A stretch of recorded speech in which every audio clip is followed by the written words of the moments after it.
पौर्वाणिक स्वाध्याय वेलायां श्रीमत्सुत भक्ति कायु सदम करो।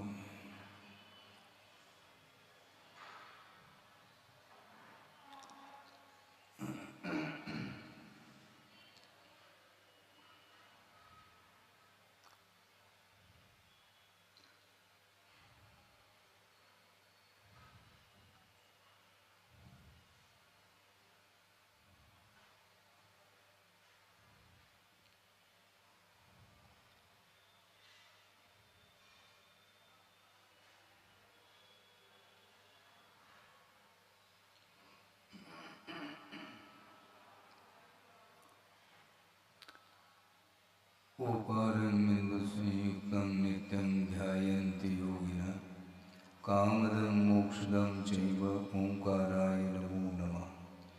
अविरल शब्द घनौघ प्रक्षालित सकल भूतल कलंका मुनिविरपाशुतीर्था सरस्वतीर्तमोदुरितम् अज्ञानतिमिरान्धानां ज्ञानाञ्जनशलाकया चक्षुरुन्मीलितं येन तस्मै श्रीगुरुवे नमः। परं गुरुभ्यो नमः परम्पराचार्य गुरुभ्यो नमः। सकलकलुषविध्वंसकं श्रेयसां परिवर्धकं धर्म संबंधकं भव्य जीवन प्रतिबोधकारकमिदं शास्त्रं श्री कार्तिकेयन प्रेक्षा नामधेयम्।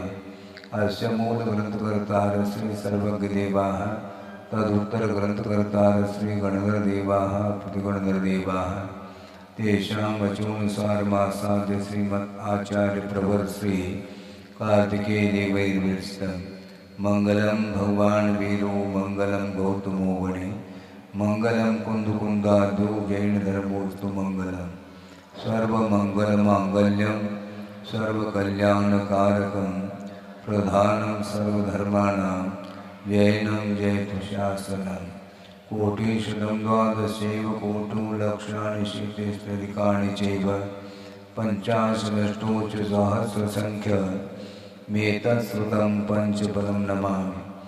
अर्हन्त भासयतं गणहरदेवे गन्तीयं सम्मं प्रणमामि भक्तियुक्तो सुज्ञानमहो वहीं श्रीसा इच्छामि भन्ते सुभक्ति कावसो को दसालोचे अंग वंग पैने पावड़े परियम सुत प्रमाण मोग पोगई चूलिया चेव सुत तय ठुदम कायम सैनिष्कल मंचे में पूजे में वंदामी नमोसा में दुख को कम को मोहिलाओ सुभय गमनम समाय मरणम जन्गुण संपत्ति होद बज्जन। अथ पौर्वाणिक स्वाध्याय वेलायां श्रीमदाचार्य भक्ति कायु सदम करो।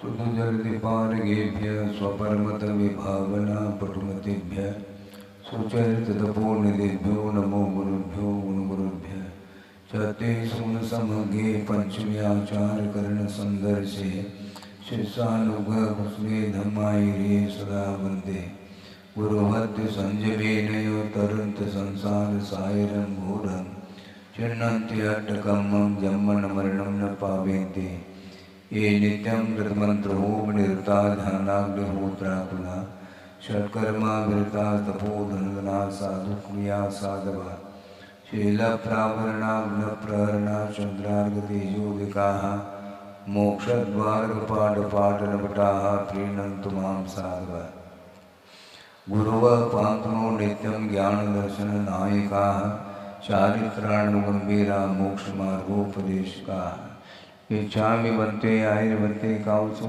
को दस्सालोचे सम्मनान समदंसन समजुत्तानं पंचम्याचाराणां आयुर्यानम आयारादि स्मरण उद्देश्यानं वज्रायानं तिरयन गुणपालयानम सौसानम सैनिचकल मंचे में पूजे में वंदा में नमम सा में दुख को कमको भूलाओ सुगय गमनम समाय मरणम निर्गुण संपत्ति होद मध्यम तिहोवन तिलयम देवं वंदिता तिहो निंद परिपूज्यम वोचम अनुपेहा वो भवीय जनानंद जननी वो।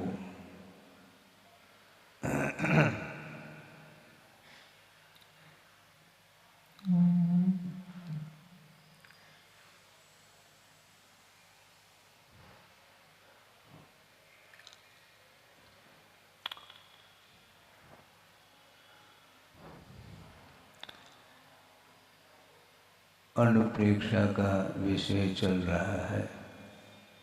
अनित्य अनुप्रेक्षा के बारे में आचार्य बहुत विस्तार के साथ विषय दे रहे हैं कि कुछ शिष्य ऐसे होते हैं जिनके लिए विस्तार की आवश्यकता नहीं पड़ती। संक्षेप से सूत्रों के माध्यम से भी विषय को ग्रहण करने की क्षमता उनके अंदर रहती है, इसलिए उनके लिए विशेष टीका उपटीका भाष्य आदि की आवश्यकता नहीं पड़ती।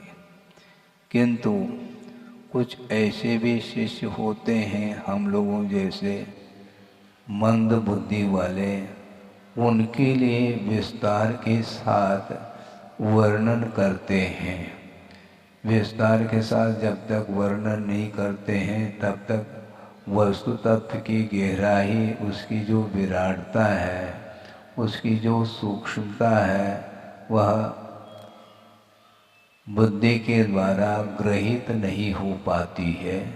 इसलिए मंद बुद्धि जीवों के अनुग्रह के लिए बड़े विस्तार के साथ, भले ही पुनरावृत्ति भी क्यों न हो, करते हुए भिन्न भिन्न प्रसंगों को देते हुए विषय को समझाने का पुरुषार्थ किया है। गुरुदेव ने भी कई बार यह प्रसंग दिया है कि वर्तमान में साधनों की कमी नहीं है, किंतु साधना की कमी है।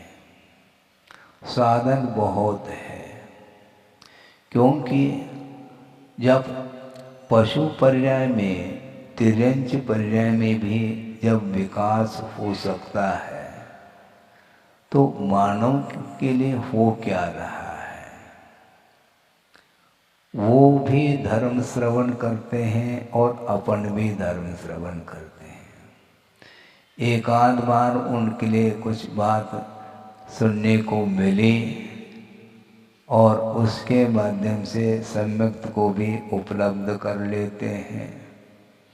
और इतना ही नहीं, चारित्र के क्षेत्र में भी वो आगे बढ़ते हैं और अनुव्रत आदि का संकल्प लेकर के जीवन व्यतीत करते हैं। उनका भी जीवन है।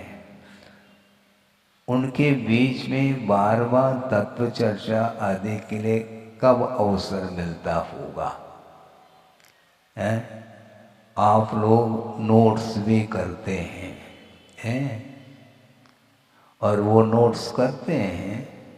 नोट्स क्या करना है, जो कहा है उसको स्वीकार करके उसको अमल करने की बात आती है। वो तत्काल सुन करके भावों में, उनके भावों में परिवर्तन आ जाता है, उनकी क्रूरता भी समाप्त होती है और उनके अंदर सरलता कैसे आती होगी, बहुत यह विचारणीय विषय है।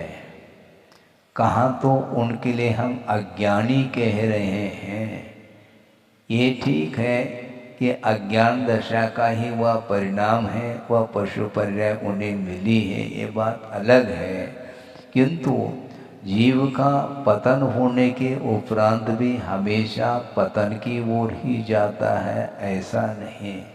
पतित जीव के लिए भी कुछ स्टॉक में पुण्य रहता है, इसी को बोलते हैं योग्यता।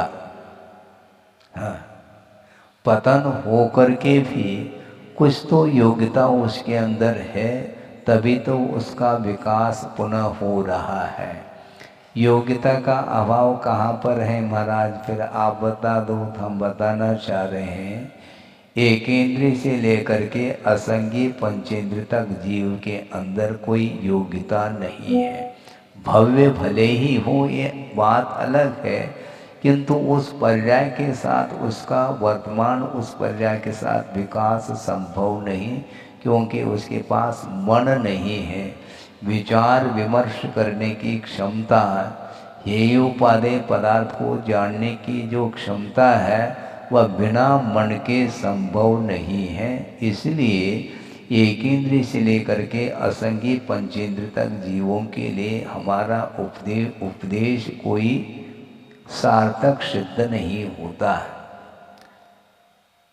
कर्णेंद्रिय है, पंचेंद्रिय है इसलिए, किंतु मन भी तो चाहिए।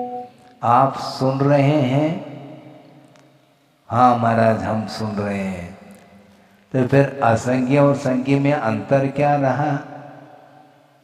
फिर भी अंतर है, क्योंकि आप सुनते हुए भी उसका जो आशय है, उसका जो मीनिंग अर्थ है, उसको पकड़ने की क्षमता आपके भीतर है, तभी आप नोट्स करते हैं।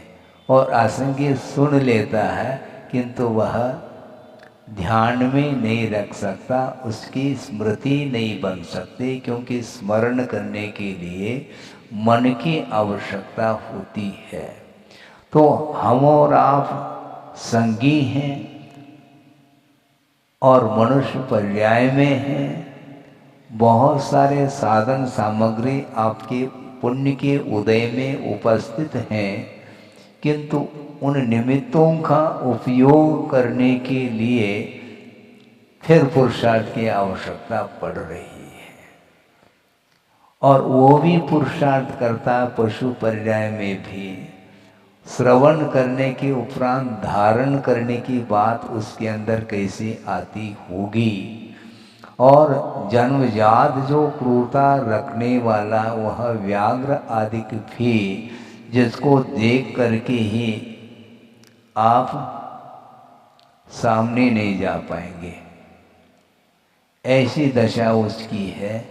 इसके बाद भी रिद्धिधारी वगैरह मुनि महाराज का दर्शन हो जाता है तो सारी क्रूरता एक तरफ रह जाती है और श्रद्धान प्राप्त हो जाता है, इन्हें सम्यक दर्शन को उत्पन्न कर लेता है, श्रद्धा बनती है उसकी अंदर और ग्रहण करने का भी भाव जागृत होता है।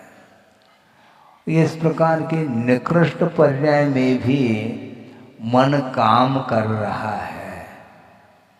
वह कैसा करता है काम, मुझे बताओ। एक आध बार अवसर मिलता है, बार बार इस प्रकार मंच बना करके उनको कोई उपदेश दे रहा हो, जिसके कारण उसका कल्याण हो रहा हो, ऐसा बिल्कुल नहीं। किंतु हम लोगों के लिए निरंतर उपदेश मिलता रहता है। गुरुओं ने क्या नहीं दिया है?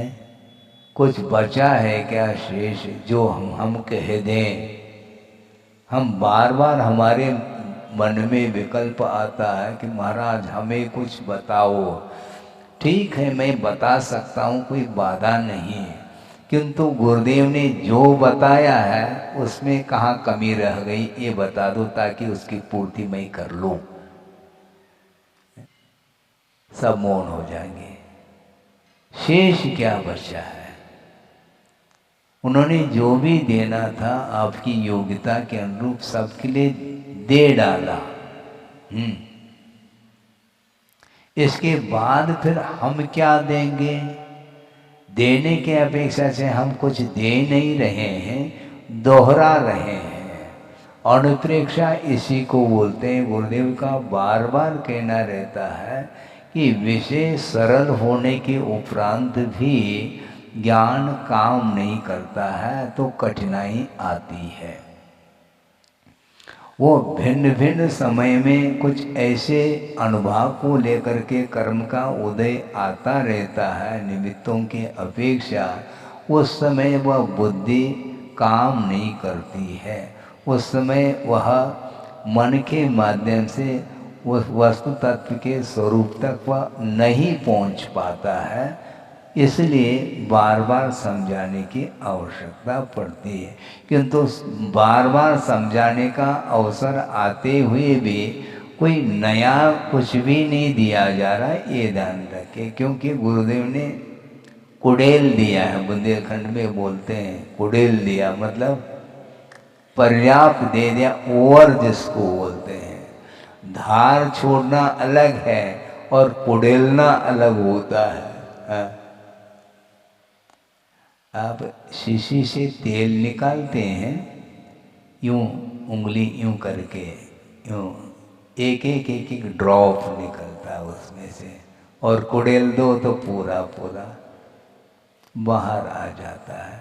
तो उन्होंने ड्रॉप ड्रॉप दिया है क्या है? क्या कुड़ेला है? कुड़ेल दिया है पूरा का पूरा।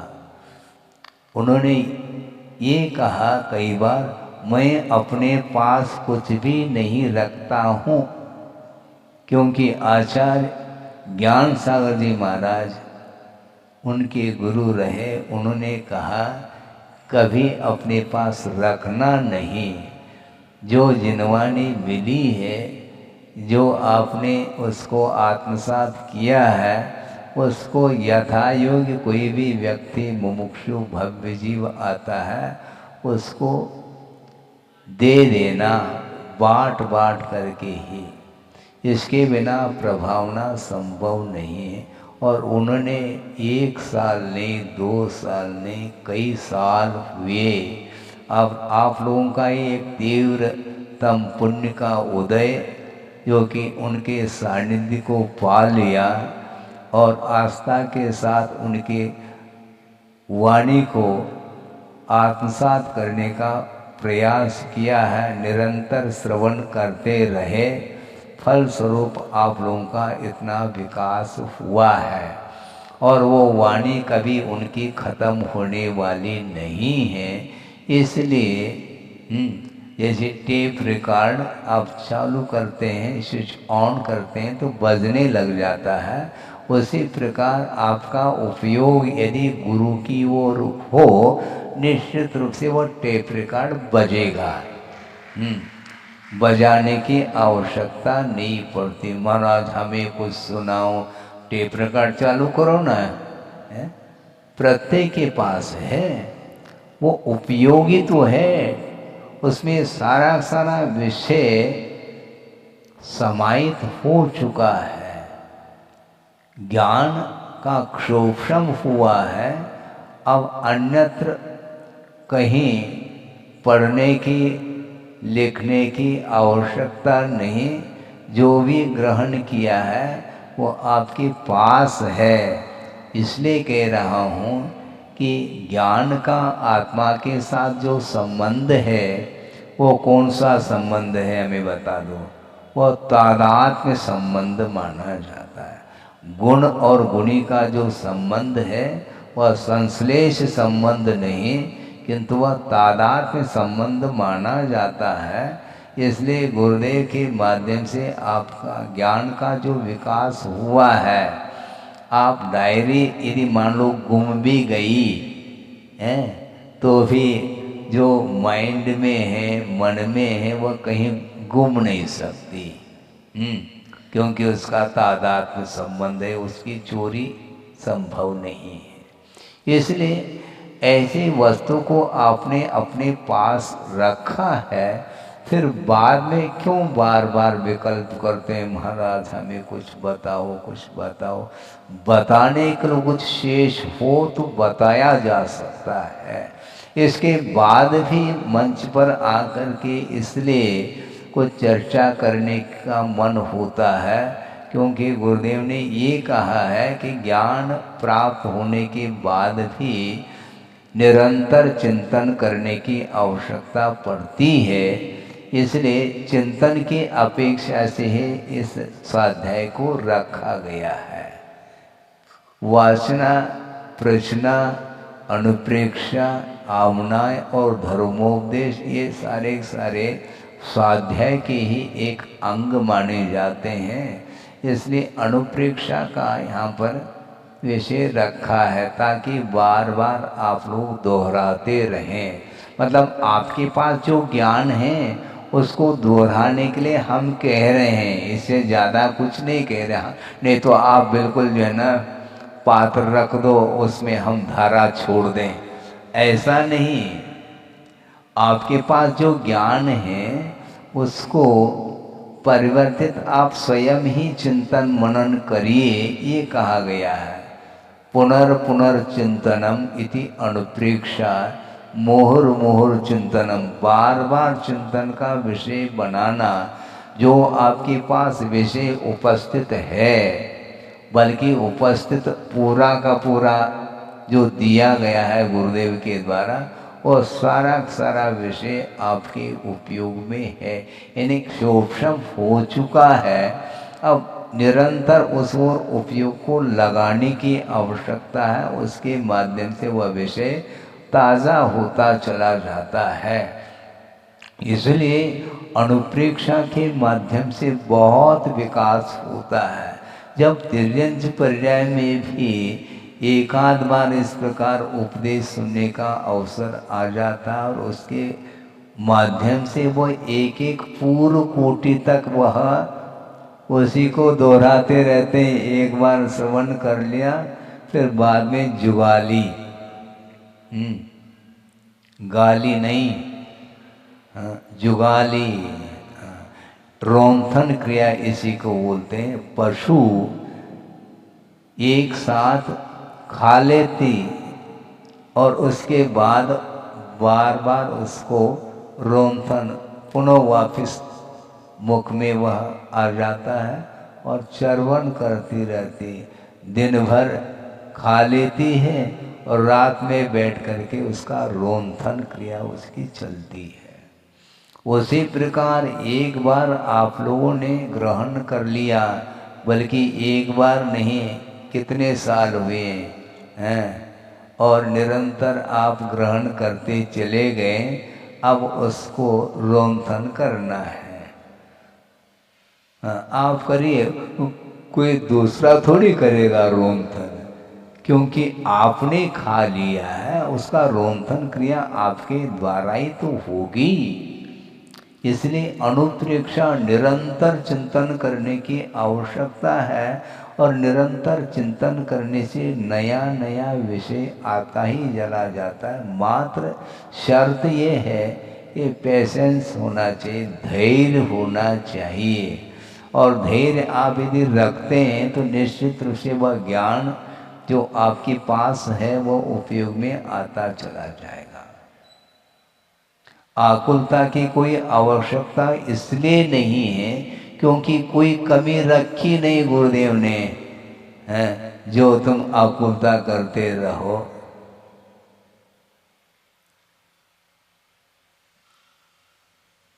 पीढ़ी दर पीढ़ी तक धन संचय हो चुका है। अब दुकान बंद भी कर लो तो भी वह धन समाप्त होने वाला नहीं है। अक्षीण महानसी वृद्धि आती है, उसमें होता क्या है? रिद्धिधारी मुनि महाराज को आपने पड़गा लिया और आहार दे दिया, उसके बाद वह चक्रवर्ती का कटक भी भोजन कर ले, तब भी वह भोजन समाप्त नहीं होगा। ये रिद्धि है। उसी प्रकार गुरुदेव के माध्यम से जो आपको मिला है वो कभी समाप्त होने वाला नहीं है। आप दूसरे को भी एक दूसरे को देते भी चले जाए तो भी आप में कमी नहीं आने वाली, इसी को बोलते हैं विशेषता।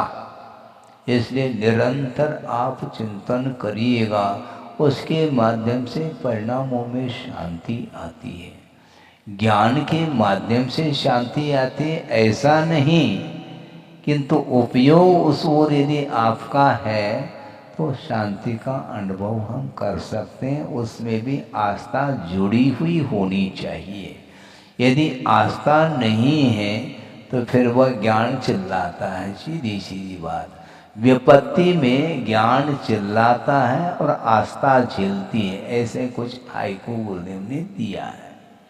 हाँ, ज्ञान आपके पास पर्याप्त है, किंतु कर्म के उदय में विपत्ति आ रही है तो आस्था यदि है तो वह विपत्ति को झेलती है, नहीं है तो ज्ञान तो चिल्लाएगा। उसका स्वभाव है। ज्ञान कभी भी विकल्प से रहित नहीं हो सकता। हाँ, उसको निर्विकल्प बनाना है तो ज़्यादा ज्ञान की ओर ध्यान नहीं देना चाहिए। जो आपके पास ज्ञान है उसका उपयोग करने का पुरुषार्थ करते हैं तो सारी आकुलताएं शांत हो सकती है। इसलिए निराकुल बनने के लिए अपने को अनुचिंतन करने की आवश्यकता है। आप चिंतन करिए, क्या करेंगे महाराज, जो दिया है वो करो। है आपका कभी भी स्लेट है जो लिखा है वह हमेशा बना रहेगा। लिखने के लिए जगह ही नहीं वहाँ पर जो हम लिख दें उसके ऊपर, संभव नहीं है। ये तो इसको आप गौण करते हैं और इसी को हम प्रमुखता देते हैं। समस्या हम और आप में यही चलती। हाँ, आप जिसको प्रमुखता देना चाहते हैं उसको हम नहीं देंगे, हम जिसको प्रमुखता देना चाहते हैं वो आप नहीं देते हैं। इसलिए ये निरंतर यह विषय बना हुआ रहता है। किंतु वस्तुतः निरंतर चिंतन करने से क्या नहीं प्राप्त कर सकते हैं। जन्मजात जो क्रूरता है उसकी समाप्त हो जाती है। हाँ, इसी को बोलते हैं वात्सल्य। गाय है और शेर है, एक ही घाट पर पानी पी रहे हैं। ये किसका परिणाम है? ये धर्म का परिणाम है। ये अहिंसा धर्म का ये प्रभाव है। मुनि महाराजों के दर्शन करने से, वीतराग मुद्रा का दर्शन करने से भवांतर का वैर भी एक क्षण में समाप्त हो जाता है। कैसी उनकी साधना होगी। इसलिए निरंतर साधना करेंगे तो निश्चित रूप से वात्सल्य प्रेम बढ़ता ही चला जाता है, प्रमोद भाव जागृत होता है। कभी भी पक्षपात के लिए स्थान रहेगा नहीं।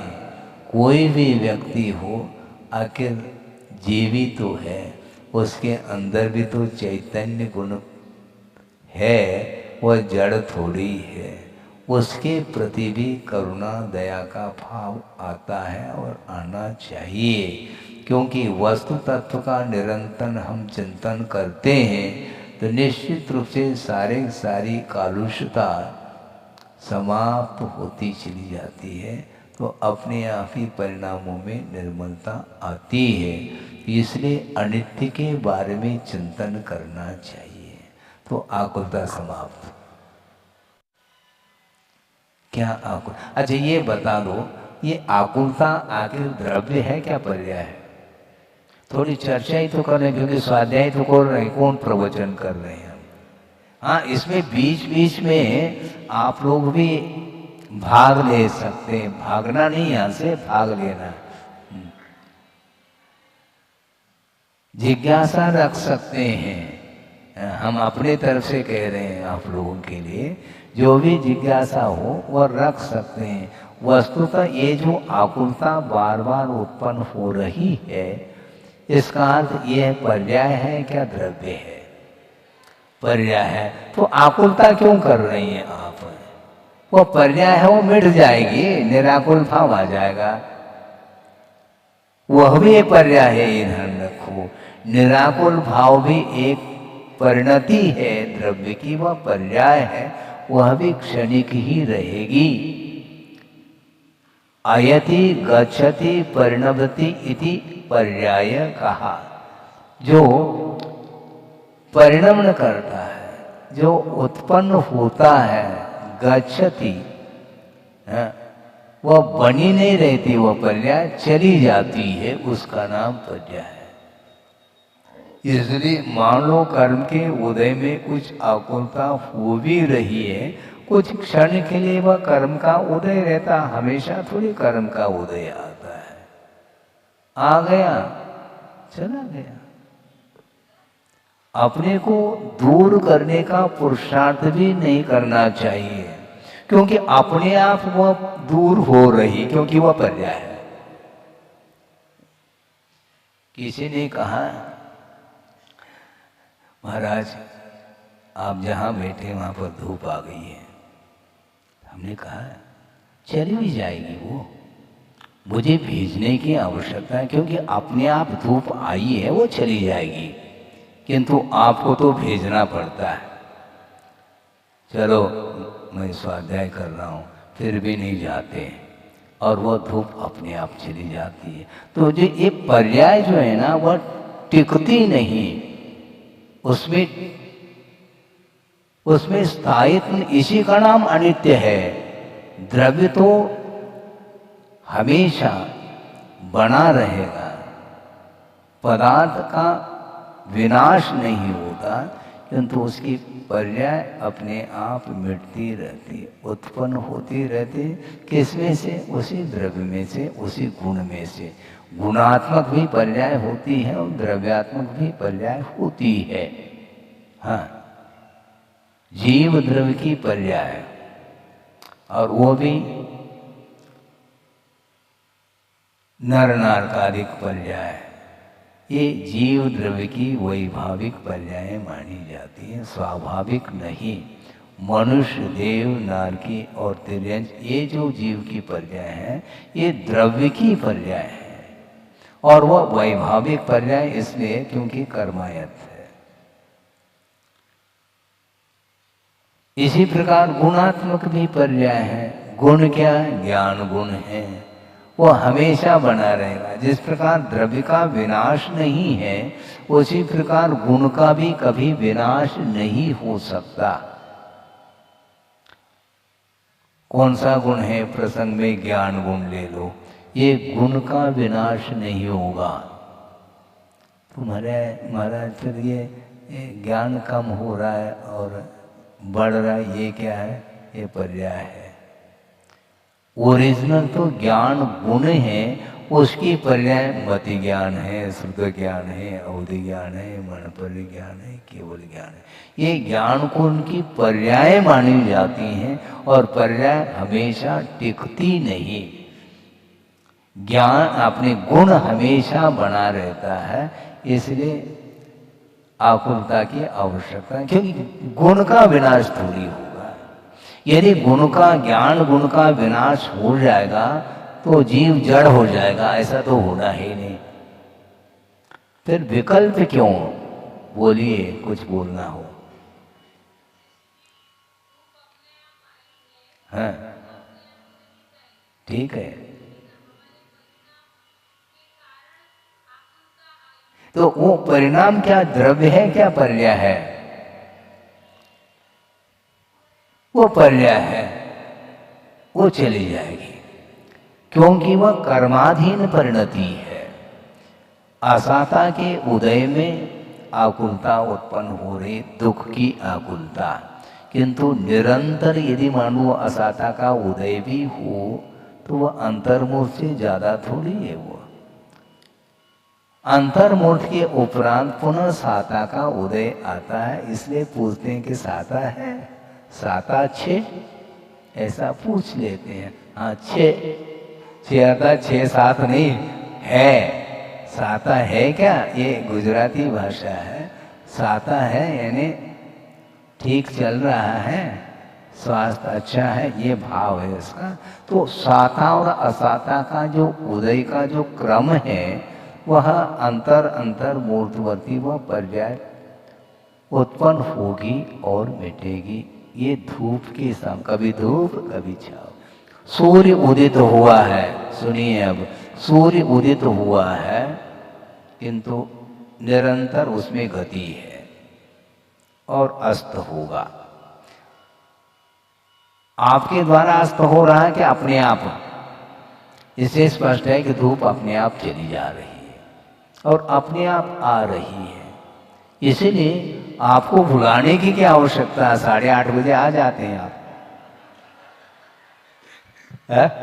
और 9:30 बजे 10 बजे वापिस है सभा भवन से बाहर हो जाते हैं। न भेजने की आवश्यकता पड़ रही है, न बुलाने की आवश्यकता पड़ रही। व्यवस्था कर दी है कि 8:30 बजे स्वाध्याय प्रारंभ होगा। तो ये क्या है? ये आकुलता क्यों? यदि द्रव्य के अनुरूप पर्याय भी यदि मान लो अविनश्वर होती तब तो विकल्प आ जाता है। यदि ये सारे विकल्प ये द्रव्यात्मक नहीं किंतु पर्याय की ही विशेषता है।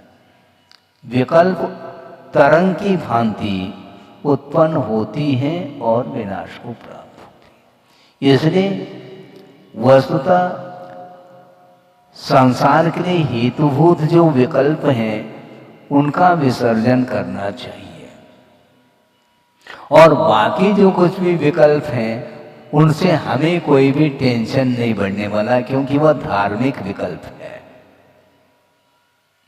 हाँ, उसमें क्या है? अपने को अपने आवश्यक करते रहो।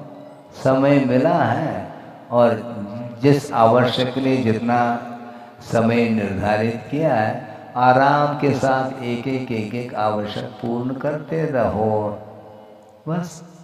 और क्या करना है?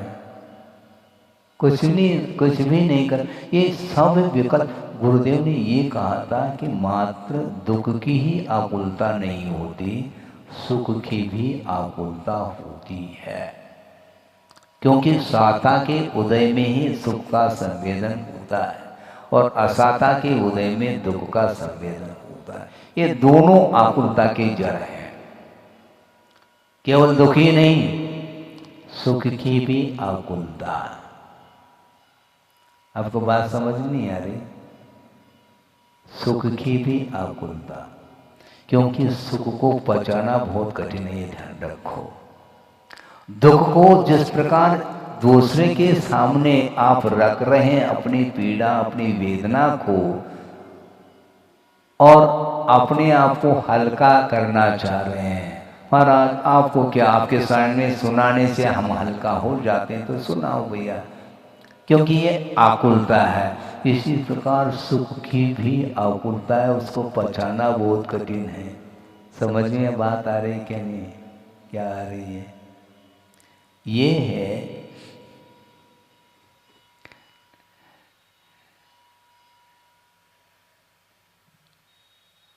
कि वस्तुतः सुख जो उत्पन्न हो रहा है उसको दूसरे के सामने क्यों रखा जा रहा है? क्योंकि संवेदन की वस्तु है और पुण्य कर्म का उदय है। आप सुख का अनुभव कर रहे हैं तो दूसरे के सामने रखने का जो भाव है यही आकुलता है। हाँ, गुरुदेव ने कहा, अभी भी नोट्स नहीं करता लेकिन यहां पर है। नेमावर में स्पष्ट रूप से कहा था, आदि का संग था वहां पर, हम भी थोड़ा दूर बैठे थे और सुनने में बात आ रही तो उन्हें स्पष्ट किया कि सुख की भी आकुलता होती है। क्योंकि सुख अपने आप में है क्या? संवेदन करने योग्य वह एक परिणति है। तो आपने भोजन कर लिया, बताने की क्या आवश्यकता है दूसरे के सामने? हमने ये खा लिया, ये पी लिया। क्या पी लिया? पी लिया रोग हो गया क्या? क्या खा लिया, क्या पी लिया? स्वयं खाओ, बस हो गया काम। नहीं, मान लो कोई पास हो जाता, अन्यथा न ले, क्योंकि हकीकत है, यथार्थ बात को रखने में कोई बाधा नहीं है। उसकी भूमिका है अलग वस्तु, किंतु वस्तु तत्व का स्वरूप क्या है वहां तक हमें पहुंचना है और आपको भी पहुंचना है।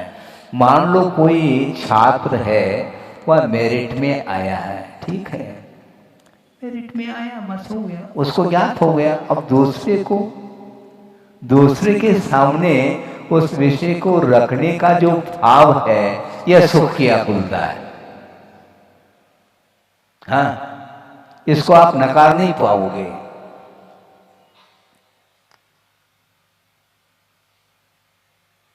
क्योंकि दूसरे के सामने रखने से और क्या मिल रहा है उसको?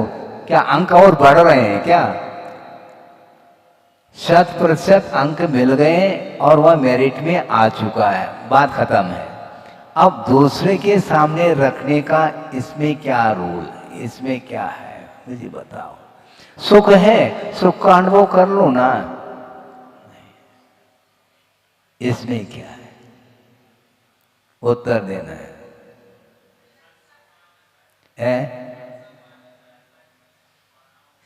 पा रहा है तो आप पालो ना, हम थोड़ी छीन रहे हैं आपके सुख को। आपके सुख को हम थोड़ी उसमें भागीदारी होना चाहते, नहीं, आपका सुख सुख है, आप कहो नहीं,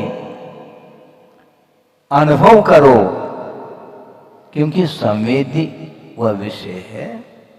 हाँ, भोजन करने से आपको सुख मिल रहा है, मुझे तो नहीं मिल रहा है ना। यदि मुझे मिलने लग जाए तो मुझे भोजन करने की कोई आवश्यकता नहीं फिर, क्योंकि आपके थ्रू मुझे सुख मिल रहा है। क्या होता है सुख, मुझे बताओ आप। आपके भोजन करने से मेरी भूख मिट जाए, संभव नहीं। व्यवहार में कुछ कहने में आता है, यह अलग वस्तु व्यवहार ही माना जाता है। महाराज, आपको आहार देने से हमें अब भूख समाप्त हो गई। अच्छा, भोजन नहीं करना है फिर? क्या है ये अच्छी युक्ति, इसी को मतलब वह तृप्ति, वह आत्मिक आनंद है, इस प्रकार वह कह रहा है, वह कहने दीजिए आप उसको। इसलिए सुख जो है, सुख का संबंध तादात्म्य है क्या? नहीं, क्या संश्लेष संबंध हो गया क्या? क्योंकि जो भी आनंद आ रहा है, सुख का या दुख का संवेदन, ये दोनों प्रकार का संवेदन, इसका आत्मा के साथ तादात्म्य संबंध है।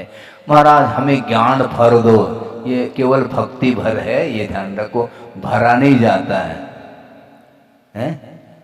ज्ञान भर दो, अच्छा तो ले आओ, जग ले आओ, एक घड़ा ले आओ, घड़ा, उसमें हम भर दे। ये सब क्या है? एक कथन भर है, भरा थोड़ी जाता। आपके अंदर जो ज्ञान है, उसके ऊपर जो आवरण आया है, उस आवरण को हटाने में केवल बहिरंग निमित्त है, और आप जो पुरुषार्थ करते हैं और आवरण को आप हटा देते हैं, यह आपका अंतरंग पुरुषार्थ है। इस प्रकार निमित्त नैमित्तिक संबंध पर हुआ है, इसलिए हमने भरा नहीं। यदि मन भर नहीं रहा महाराज, अच्छा कितना खाली है ये बताओ, ताकि उसको और भर ले।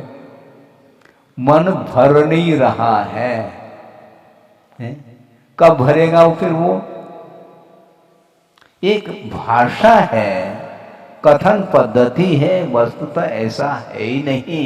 क्योंकि सुख और दुख का जो संवेदन है, वह उस संवेदन का आत्मा के साथ तादात्म्य संबंध है।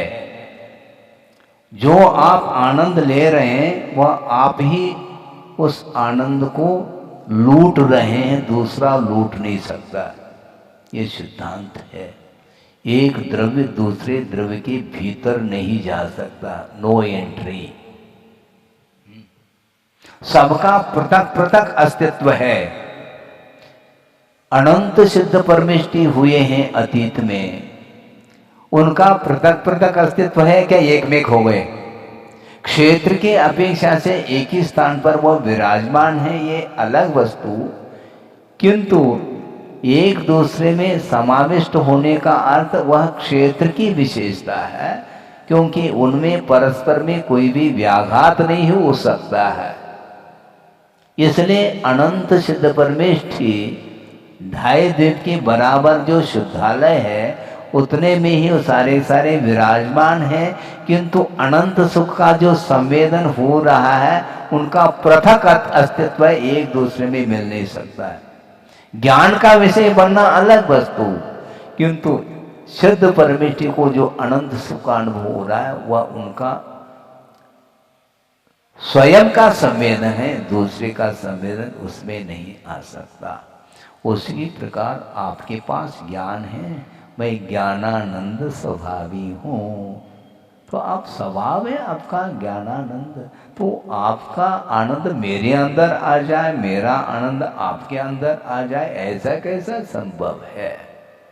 बहुत आनंद आ गया महाराज आपके प्रवचन से। अच्छा, प्रवचन मैं दे दूं और आनंद आपको आ जाए, इसका क्या तालमेल, क्या संबंध क्या है? ये व्यावहारिक संबंध है, वस्तुतः निश्चय में इस प्रकार का संबंध होता नहीं है। इसलिए आप भोजन करते हैं तो भोजन कराने वाले को जो आनंद आ रहा है वह कराने से आ रहा है, इसके बाद करने का आनंद अलग है, इसलिए करने जाता है, वो जाना ही पड़ेगा उसको, नहीं तो दूसरे दिन वह फिर परोस नहीं पाएगा, तो पक्की बात है। दूसरे को परोसने के लिए स्वयं को भी परोसना पड़ता है भाई, है, इसके बिना काम चलेगा नहीं। इसलिए हमें भी कुछ रसोई बना करके लाना पड़ता है, तब परोस पाते। ये छद्मस्त की विशेषता है। गुरुदेव का असाधारण व्यक्तित्व था, उनके लिए चिंतन करने की आवश्यकता नहीं पड़ती, वो जो भी बोलते वह चिंतन का विषय बनता चला जाता है। वो जो भी बोलते वो सारा क्षण उनकी एक एक वचन स्मृति के विषय बन जाते, संस्मरण जिसको बोलते हैं, और हमें संस्करण बनाना पड़ रहा है। इतना अंतर कि वस्तुतः सुख की भी आकुलता होती है, क्योंकि सुख उसका संवेदन करना यही तो सुख है। जैसे दुख का संवेदन वैसे सुख का संवेदन, किंतु दूसरे के सामने रख कर के वह कुछ अलग आनंद का अनुभव करना चाहता है, जबकि यह बात बनती नहीं, किंतु उसकी भूमिका है। बहुत अच्छा, शाबाश, ऐसा उसको कह रहे हैं हम, तो हमारे शाबाश कहने से वह मेरिट में आया क्या? पहले मेरिट में आया तब बाद में शाबाश दिया? आपको उत्तर देना है, जिज्ञासा, समाधान। मेरिट में आने के बाद, सुनो, मेरिट में आने के बाद राष्ट्रपति पुरस्कृत हुआ क्या पहले से पुरस्कृत हुआ? सुनो तो, देखो आशीर्वाद सबको मिला, एक मेरिट में आया, उत्तर देना है आपको, बहुत कठिन है, इसलिए शांति से सुनो तो ज्यादा अच्छा है, नहीं तो बहुत उलझ जाएंगे अन्यथा। क्योंकि जितने भी छात्र छात्राएं हैं उन सबके लिए निष्पक्ष भाव के साथ आशीर्वाद दिया है, जाओ बेटा, लेकिन उसमें एक आध ही मेरिट में आता है, तो आशीर्वाद के कारण मेरिट में आया है। क्या है, क्या है हिसाब किताब? राष्ट्रपति पुरस्कृत पहले से हुआ फिर बाद में मेरिट में आया क्या? ऐसा तो है नहीं। इससे स्पष्ट है उसने जो पुरुषार्थ किया है उसको आनंद आ रहा है, दूसरे को उससे कोई प्रयोजन नहीं। हाँ। महावीर भगवान मुक्त हो गए, उनको अनंत सुख का अनुभव हो रहा है, हमें क्या हो रहा है? क्या हो रहा है मुझे बोलो, अपन को क्या हो रहा है? कुछ हो रहा है? धन्य हैं आप, धन्य हैं, इतना तो हम बोल रहे हैं क्योंकि प्रशंसा उनकी आराधना कर रहे हैं। उनकी आराधना करने में जो आनंद आ रहा है वह अलग क्वालिटी का आनंद माना जाता है, वह मार्गात्मक आनंद है। किंतु वो आराध्य बन चुके, तो सिद्धत्व का अनुभव करना चाहो तो आपको आराध्य बनना पड़ेगा। है, केवल ज्ञान को प्राप्त कर लोगे तो उनको जो आनंद आ रहा है वो हमें नहीं आएगा, क्योंकि आनंद जो आता है उसका संबंध तादाद में होता है। पेट भर करके भोजन करके बैठ गए और जो आपके पास बैठा है, आपस में चर्चा हो रही है, फिर बाद में वो जा रहा है, काय के लिए, भोजन का समय हो गया, वो बोल रहा है, नहीं उसको आनंद आना चाहिए ना, क्योंकि आप भरपेट भोजन करके बैठे हैं, उसका भी पेट भरना चाहिए, नहीं भर सकता वो। इसलिए ये जो कुछ भी संवेदन है वह स्व का ही संवेदन होता है, पर के निमित्त से भी हो सकता है, वह वैभाविक परिणति मानी जाती है। इसलिए वर्तमान में जो शरीराश्रित जो कुछ भी आनंद है, सुख है, वह कर्मायत्त है, इसलिए वह पर्याय है, वह समाप्त होगी, कभी साधा कभी असाधा। इसलिए उसको मिटाने का भाव, ये बहुत अच्छा मैं विषय दे रहा हूँ, गुरुदेव ने दिया है, ये ध्यान रखो। हाँ, क्या कह रहा था मैं? हैं, अब इसी को बोलते हैं क्षोभम भाव, बहुत जल्दी वह डिलीट होता है। ये आ गया, सुनो, आ गया, धीरे धीरे आता है वो। उन्होंने ये कहा था कि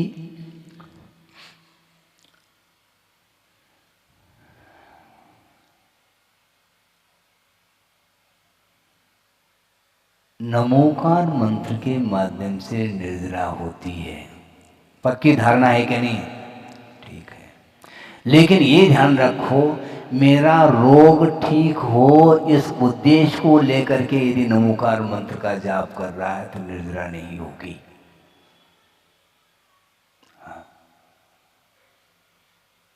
हाँ, इसलिए नहीं होगी, नमोकार मंत्र के जाप करने की आवश्यकता नहीं, परिचय विजय करो, उससे निर्जरा होगी।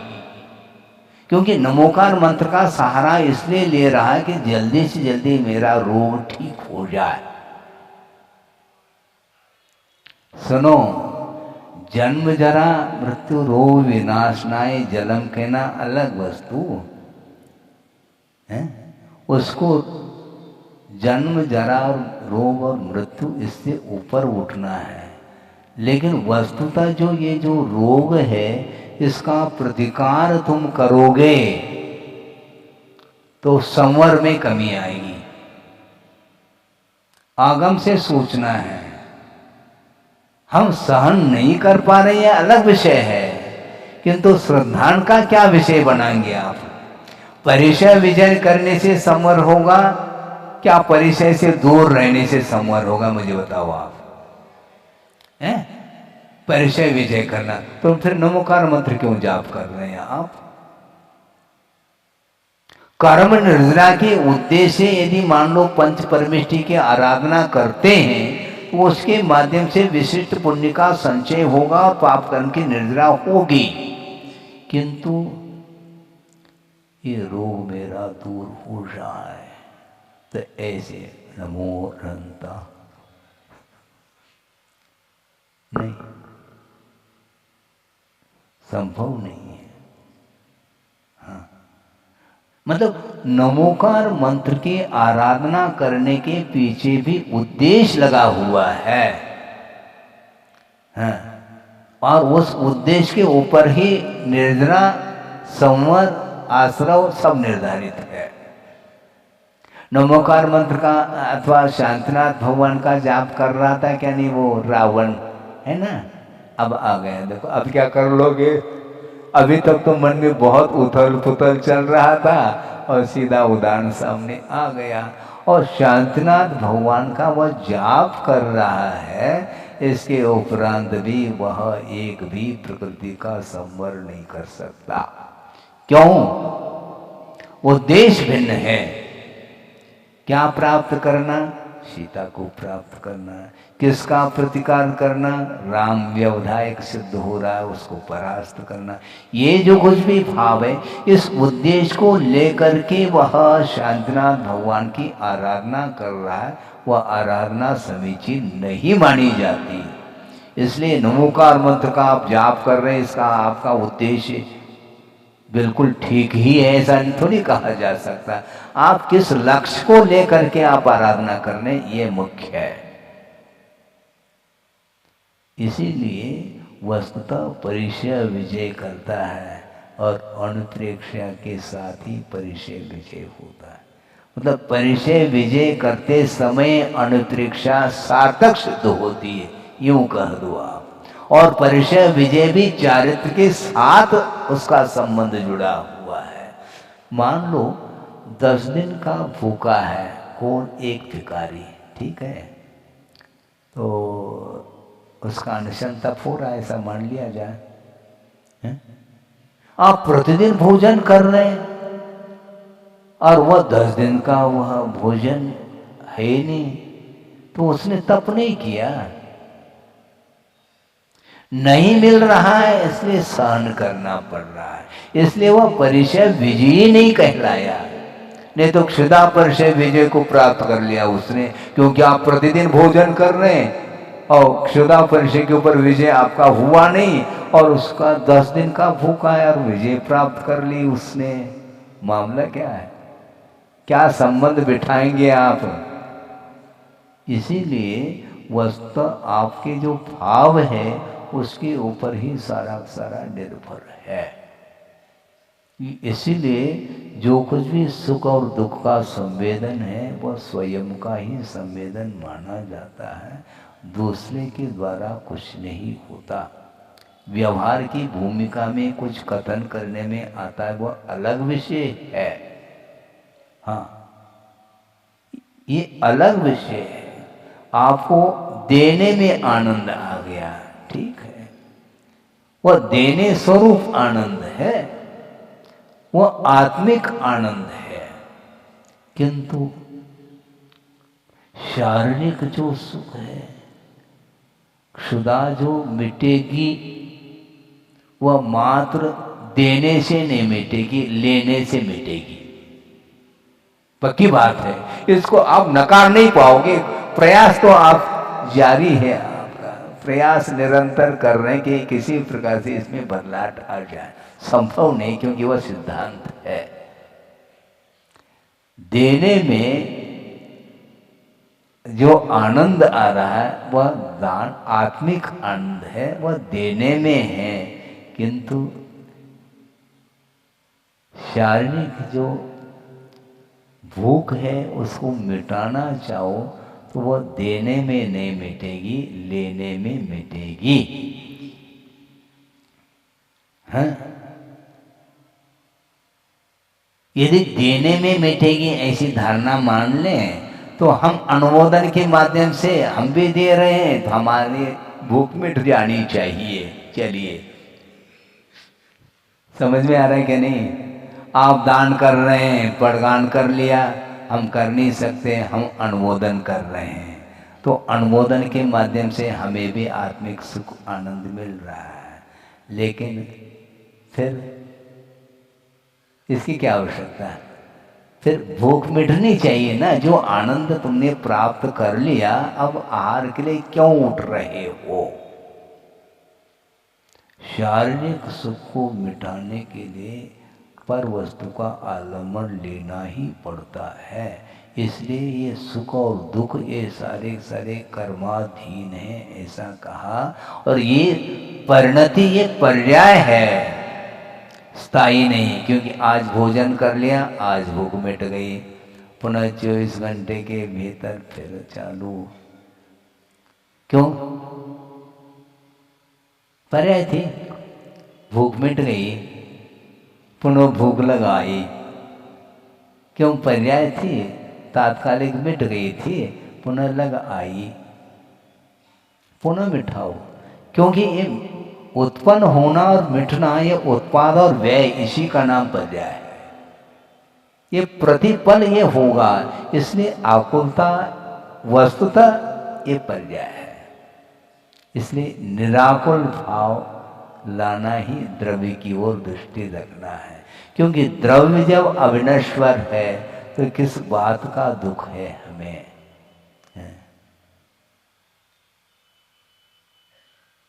क्योंकि यह पौद्गलिक है। न में मृत्यु कुतो भीति, ये डर क्यों? इसका अर्थ मृत्यु को आप मान रहे हैं कि हम, जबकि द्रव्य अविनश्वर है। द्रव्य कभी भी मरण को प्राप्त नहीं हो सकता, द्रव्य का कभी भी व्यय नहीं हो सकता, द्रव्य का कभी भी उत्पाद नहीं हो सकता। क्यों उत्पाद मचाते हो? द्रव्य का जब उत्पाद होना ही नहीं है तो ये उत्पाद क्यों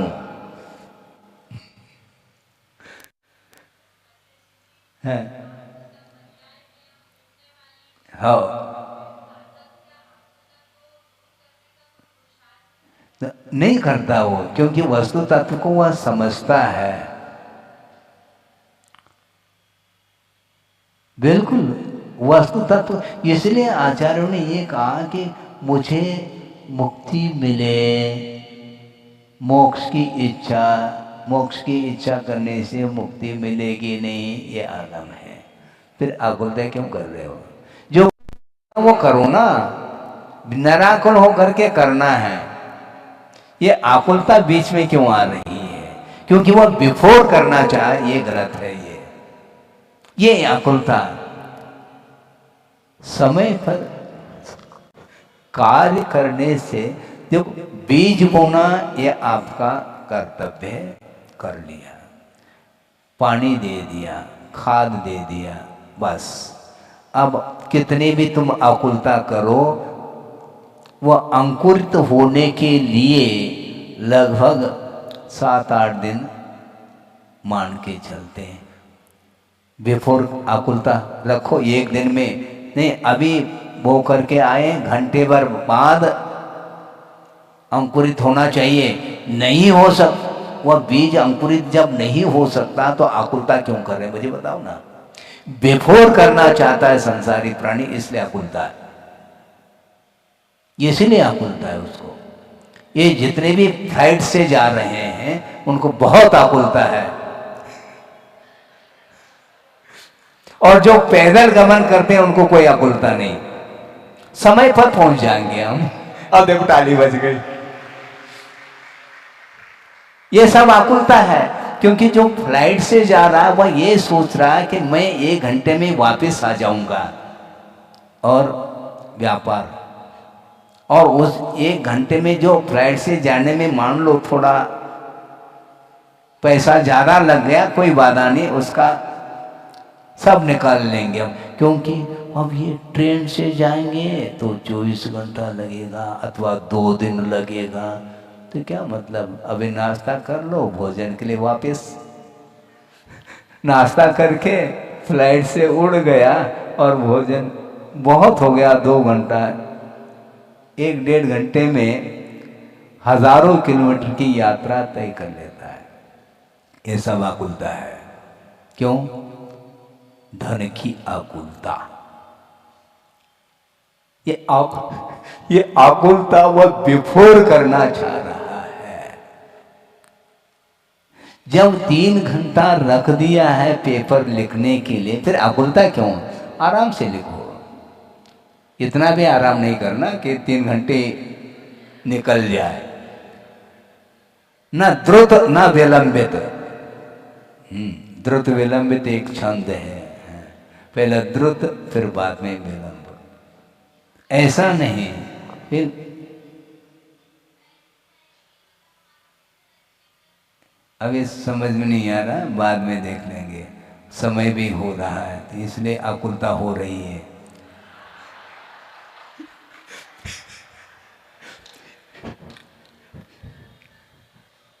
बंद करने की आकुलता, घड़ी जो रखी है ये आकुलता का प्रतीक है।